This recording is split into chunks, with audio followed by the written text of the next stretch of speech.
Ladies and gentlemen, basketball is back for 2018/2019, and it's been a really interesting offseason. LeBron James is a Laker. Maybe they might be good this year. The Knicks are still a thing, and maybe they won't crash and burn this year. And Alice, you'll probably be telling us in a second, but the Clippers this year are terrible at everything, like they usually are. Hey. They had a couple of good years, but they traded all their good players, and that's sad. Yeah, but you know what's not sad? Well, maybe not so much so sad. NBA 2K19. It's like a medium sad. At least in like my team, you can trade back Blake Griffin and Chris Paul and DeAndre Jordan. Okay. And pretend that your team is still good. Well, I'm a Lakers fan, so I don't have to complain about anything. But but here's the thing. So LA rivalry. NBA 2K is one of those weird things where we love this game. Like the actual gameplay behind you go play an actual game of NBA 2K19, like with last year and the year before and the year before. It's still fundamentally a great presentation and a great basketball game. The technical basketballness of it is amazing. Like it feels like you're both watching a game and playing in it. They get the atmosphere right. Like you are in that stadium, and they have done since I started playing with NBA 2K7, and I have stuck through the series through some patchy bits, and I feel like they're about to hit another patchy bit. Yeah, because here's kind of the weird thing about this game, and kind of the recent iteration of all these 2K games is the core basketball game is still amazing. Yeah. If you want to buy a really good basketball game, just do it. You won't regret it. The problem is that everything else around the basketball game is either debatable or questionable. Or just straight up, give us all your money, we will shake you down until you have no more money. We want your microtransactions in any way we can get them. And look, let's be fair on this. They have improved, like compared to 2K18, where you would have to actually pay real-world money to actually go preview a haircut for your character, which is just the worst thing, and they actually make fun of it for a reason. But for the most part, they improve on it in some aspects. It's not as egregious, but it is still not great. I do feel like in my career, especially this year, your player starts off worse than usual. Right.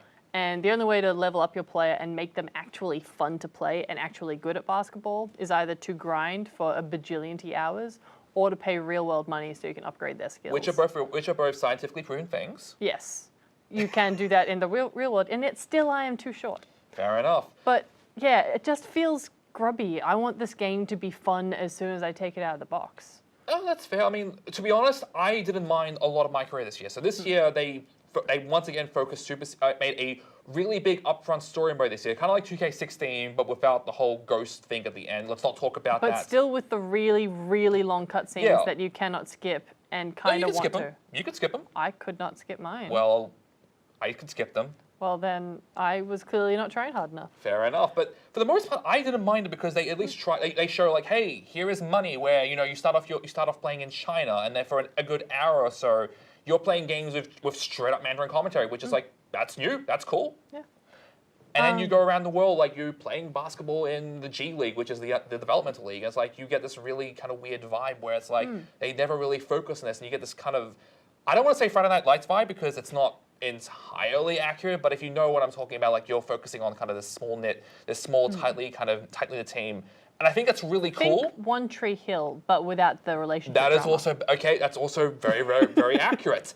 But for the most part, I feel like they do a good job of that. Not a great job because there's still problems with the mode, and for the most part, it kind of just drops after you've actually finished the whole story mode. But that's beside the point. This is where we disagree, because I hate my character in career mode. He is a whiny man baby who needs to shut the hell up and get better at playing basketball instead of complaining about how, oh, I'm playing basketball professionally, but in another country, or oh, no, I'm not in the NBA. God, help me. But also, that's how I'm feeling, because I bought an NBA game to play in the NBA. And note how none of the things Jamie just said were in the NBA. Maybe we just want different things. I want an NBA career mode, which implies being in the NBA. Okay, no, to be fair. Like, I'm happy with a Cinderella story. I just want like 45 minutes of Cinderella, and then the rest of it to be Cinderella 2, where he's living happily in his castle playing really awesome basketball and dumping on people. Dunking on people. Dunking. Look, I think that's the best place to end that, to be honest. Like, it's just perfect. Like, look, it's great. At the end of the day, look, it's still a good basketball game. There's still a lot of weird, questionable stuff around it, but for the most part, if you're looking for a good basketball game, we can't really recommend anything else. It's the best basketball game you can get if you don't mind naked greed.